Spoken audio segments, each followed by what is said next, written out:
What's going on, everybody? It's EricRayweather back here, and in today's video we're going to be going over the recent podcast interview that current EA employee Kraylo did with Gutfox and Texas Boy. I will link the podcast below in the description. It is a 3-hour podcast. They talk about a lot of topics, a lot of Ultimate Team stuff, which I know people here aren't interested in, but I'm going to talk about the stuff that I know the people here are interested in, things about kind of gameplay, the resources that go around at EA, and kind of a new philosophy that they're trying to adapt going forward. So, as many of you know, Kraylo, he is the community manager for Madden. He's kind of the link between the community and the game. He's not a developer or a coder, but he basically takes in all of the feedback, passes it along, but he also gets to kind of oversee everything that happens with Madden, so he's very insightful and kind of gave a lot of really crucial information in this interview. So first, let's start out.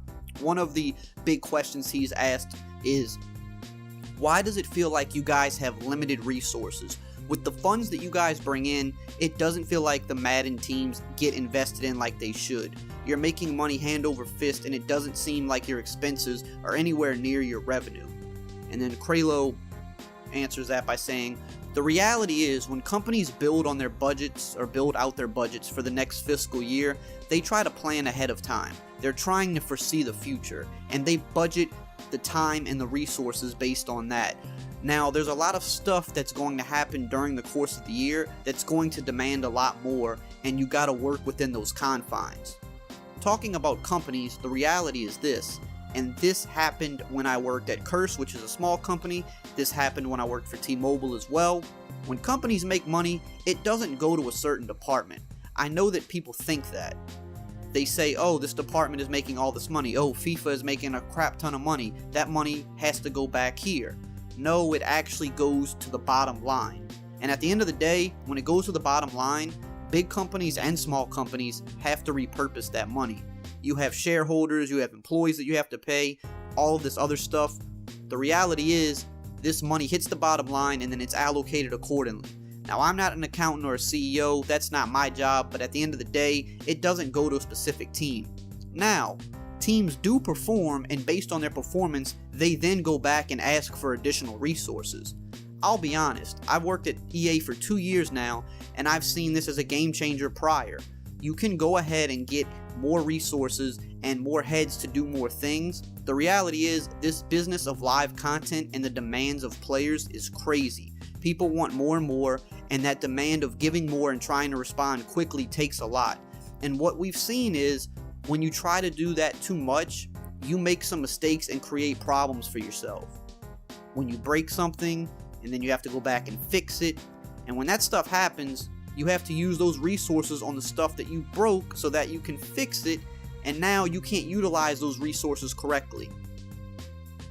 So basically, to kind of summarize and explain what Kraylo meant there was, we live in a time where there's tons of live content. Ultimate Team, for example, those type of modes constantly have new content, sometimes on a daily basis, and the fans of those modes always want more, and they want it right now.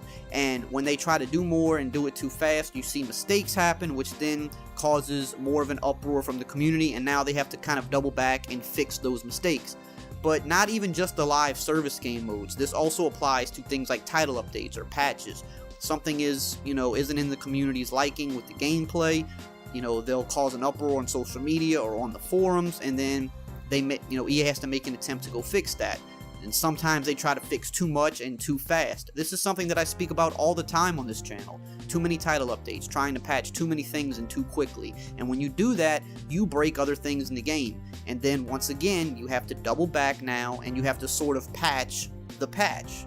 So even though they could obtain more resources, when you constantly have to use those resources to fix things, you lose a lot of the time that those resources could be going towards making a better game.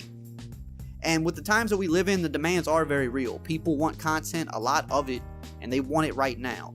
People want something particular fixed. They want it fixed right now. So even when you have the proper amount of resources, you can never really factor in all of the on-the-fly demands that the community may have on any given day, and you also can't anticipate what mistakes will be made and how severe each one will be. So no matter how you try to allocate those resources, they're going to get pulled in a bunch of different directions that you can never truly plan for. And some might say, well, just triple your resources so that you have way more and you can take, those kind of hits. But I think the reality is no company is going to do that. I don't think that's exactly how it works. There's a lot of money that goes into this that we don't understand and how it gets distributed. I don't think it's as easy as just saying, oh, we'll just throw tons and tons and tons of more money at it, because the people at the top, have to look out for different things than the people working on the game. They have to look out for the bottom line and the shareholders and things that we don't completely understand. So I don't think that's exactly the answer. So next, GutFox basically goes on to question where the investments are made, saying that certain franchises bring in a lot of money, but then you see some of that money go into making NBA Live, which doesn't really bring in any money. And you see them invest into things like Longshot that the community isn't really interested in, instead of putting it in the places that the people want. He says that, he finds it hard to believe that they always seem to not have enough resources, but they're making bonkers money at the same time. So Kralo says, this is the reality. I'm in meetings right now where there's presentations of things we want to do, and we need more resources than this to do it. People are asking for those resources. Those conversations are happening, and I've seen those resources get applied. But the other factor you have to keep in mind is this. People say you should be able to do more with the resources that you have, but let's just be honest. You can have all these resources, but when you F stuff up and you break it, you gotta take those resources to go fix it. It's now taking away from the time that you could be doing other things or more things. So then GutFox asks Kralo, why are mess-ups a reality? Why is it a sure thing that it's going to happen? And then Kralo says, this happens anywhere. It happens in any industry. Madden is a game. Madden has issues just like everything else, like other video games. But part of that is because of this.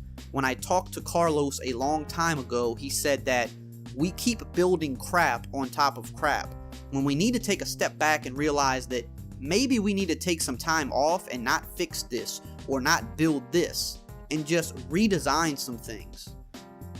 So then Kralo continues by saying, you get in this mindset of fix this because it's what the community wants, when the reality is we need to take a step back and ask ourselves, why are we fixing this little area in coverage so damn much? Do we need to actually take a step back and completely rehaul and rebuild this stuff? Because maybe that's what we need to do. And it's cool to now hear those conversations happening. Clint drives a lot of those conversations, saying, hey, let's rethink this. Yes, we do have a lot of legacy code, and when we build on that, things do break, but we need to do a better job of that. Now that last part is very interesting, and I'm going to give my thoughts on that in a minute, but first, to speak about the resources once again, it goes back to what a lot of us have said for years. It goes back to even the recent Rex Dixon interview.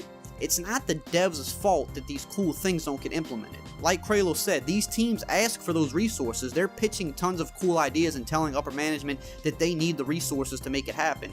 And sometimes these teams will get those resources, but when other things are going wrong in the game, again, these people are getting pulled in a bunch of different directions and they can't focus on what they're supposed to be building. But now about that last part, what Carlos said about building crap on top of crap, and that they need to take a step back and redesign some things.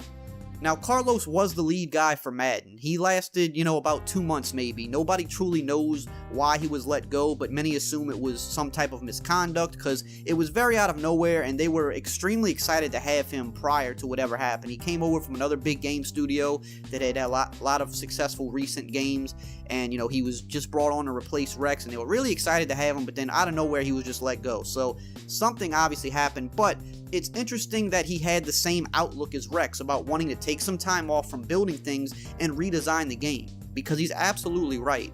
When it comes to Madden, they are building on top of a bad foundation, and that's why gameplay is in a bad state and why we see so many age-old legacy issues infecting the game every year.